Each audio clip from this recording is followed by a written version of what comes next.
Labda wazo lenyewe jinsi ambavyo lilikuja na jinsi ambavyo mlijipanga na kile mlichokuwa mnakiona kwamba mnakwenda kukifanya kimetimia kwa asilimia ngapi kwa jinsi ambavyo jicho lako limeona na sikio lako limesikia? 100. Una kipi cha kuwaambia mashabiki wa Wasafi kwa sababu ya uzinduzi wa sabuni hii? Tusapoti harakati za wasanii wetu. Lengo kuu, msanii anapokuwa msanii mkubwa lazima alete mambo kwa ajili ya kunufaisha na jamii pia. Kwa hiyo moja ya support kubwa kwa jamii ni kununua bidhaa zake. Inatosha. Sema hivyo. Sawa sawa. Na tumeangalia biashara nyingi za Diamond huaga zikianza zinaanza vizuri lakini zinakuja kupotea sokoni. Nini hasa inakuwa sababu? Kuna zingine zinakuwa partnership. Okay. Kwa hiyo mkataba unapomalizika, kwa shughuli nayo inakuwa inaisha. Lakini hii ni yake. Okay. Ndio mashirikiano ya kibiashara kabisa. Maana sio partnership. Kwa maana hii itaendelea kuwepo. Yeah. Kwa maana tusubirie mapokeo mengi sana kwenye hii sabuni, tofauti na Diamond Karanga, tofauti na zile biashara nyingine ambazo Diamond aliwahi kuzianzisha. Unajua mwanzo unapokuwa unaanza unakuwa unaweza ukawa unatumika. Afu na wakati unaiona nguvu yako kwamba sihitaji tena kutumika, nataka nijitumie mwenyewe. Kwa from now nafikiri nafikiri mbona kwenye Wasafi Bet mpaka leo bado ipo na inaendelea kufanya vizuri. Toka nafikiri somo kubwa alipata pale kwenye ile Diamond Karanga, si ndio? Alipata somo kwamba ana nguvu kiasi gani baada ya kuona manufaa ya Diamond Karanga. Kwa baada hapo ameamua kuwekeza sasa kwenye nguvu zake binafsi, sio kwa ajili kwenye nguvu za watu.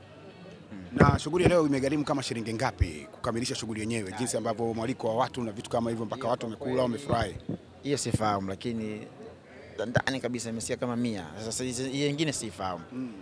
Kama 100 imeondoka kwa sababu kuna mapambo, kuna mambo kibao yamefanyika, vitu vingi. Unajua mara nyingi hivi vitu vidogo vidogo hivi ndio vinakula sana pesa.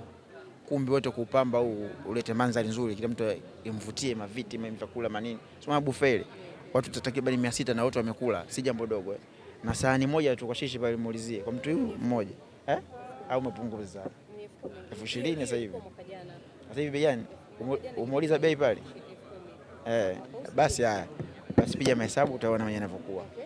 Sawa, mimi natamani tuzungumzie swala zima la iftar.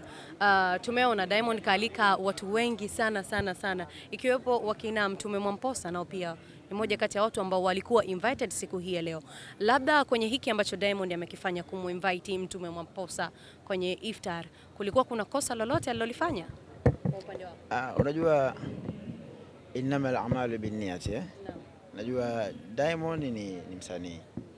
Na msanii anakuwa yupo kwenye kategori moja, shaba mzuri na kuna jambo umetaka kulifanya la kibiashara, lakini limeangukia katika mwezi mtukufu wa Ramadhani. Ndio maana kuna vitu viwili, kuna futari alafu kuna biashara ambayo imezinduliwa. Kama umeangalia hapa lile jambo husika kabisa ambalo kubwa la kufuturisha lilimhusu shekhe wetu Sheikh Walid, si ndio? Baada hapo Sheikh Walid unamwona ndani. Kwa yale mambo ambayo ya kidini inafuata protocol yameondoka, yamemalizika, watu wameswali ndani, watu wamefuturu ndani, wameondoka.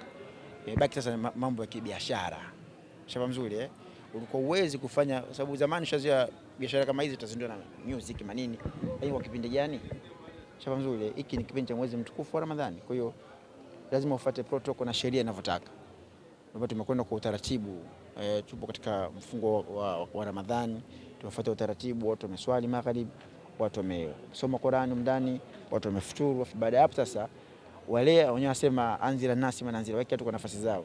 Sasa wale wenye mamlaka yao sasa jamani sasa ruksa chobaki tumeendelea kibiashara. Kwa hiyo kuna wengine walialikwa kibiashara ya hichi ambacho kilichokifanya baada ya iftari. Kuna wengine walialikwa kwa ajili ya iftari. Shaba nzuri. Kwa hiyo wakati mwingine tusiwe hukumu tu, wakati mwingine natakiwa tusupport vitu vizuri, tusikae upande wa kwa nini, wengine tuwe upande wa kusupport, sababu leo hii hawa wasanii wanapozidi kufanya mambo makubwa kama haya ndipo ajira zinapozidi fanyaje kuongezeka kwa watu wengi. Naam. Tuliona kwenye mtandao Harmonize akimshukuru Diamond kwa baada ya kutoa msaada kwa ajili ya msikiti, na akasema kwamba msikiti ambao uko Tandaimba ataenda kuupa jina la Diamond kwa maana ya Nasibu. Comment yako ni ipi baada labda kama umepata hizo taarifa na kuona kwa Harmonize na watu ambao wanaamini kwamba Diamond ni mtu ambaye huwa anatoa sadaka kwa watu mbalimbali na sehemu mbalimbali? Comment ni jambo jema. Unajua Wanasema al-muslim ahul muslim, Muislamu ndugu yake ni Muislamu. Kwa ukiona watoto wa Kiislamu na farahana basi si jambo jema. Kwa ukiona kuna suluhu inapatikana unatakiwa tufurahi. Na wakati mwingine ili wasanii wetu wasonge mbele lazima washirikiane. Mideli wanasema music ni biashara. Ugomvi wa music hautakiwi wa bifu ambao haina msingi kama ile ya mashabiki. Kwa nini mpende Diamond? Simpendi tu ana sababu. Ugomvi wa music unatakiwa uwe kibiashara. Kwa maana gani? Kuna wakati biashara ya Harmonize ili asonge mbele itamhitaji ampate Diamond Platnumz. Sasa utampataje ikiwa ni adui yako? Lakini mkiwa mnazungumza ni rahisi kumpata na biashara yako kafanyaje ikasonga. Mfano hai Jux Roy kapiga hatua gani kwenye muziki wake? Kwa sababu gani? Kwa sababu aliona biashara yangu inamhitaji nani? Diamond Platnumz. Kwa na wapo wasanii wengi wanashindwa kuvuka boda kwa sababu yupo mtu ambaye atakisha kwa daraja. Sasa ukijenga naye beef utaweza kufika mafanikio yako. Kwa muda mwingine lazima uangalie kwamba huu ndo msingi na huu ndo mtu sahihi wa mimi kunifanikisha kufika ninapotaka mimi. Kwa hiyo tutoe hizi beef ambazo hazina msingi. Na nyinyi waandishi tunatakiwa msupport mambo mazuri ya wasanii wetu, msupport amani, msupport upendo, sio maugomvi ambayo hayana msingi na wote. Kwa hiyo mkiona mtu ameshusha mapanga na kutangaza amani, mnatakiwa msupport ile amani. Mfurahikie, sio mkandamize kuona kama labda kakosea. Kwani Harmonize yule hii akiomba suluhu kwa Diamond kuna ubaya gani? Maana ukisema kidunia kama ndo mzazi wake katika industry, si ndio Ni mtu ambaye kamchukua, kamtrain, kamtoa mpaka hapo alipofika. Shamba mzuri Kwa hiyo ni jambo jema kuona hivyo. Kwa tukae upande mzuri sio upande mbaya siku zote. Mimi nikutakia usiku mwema. Asante sana. Clever vipi?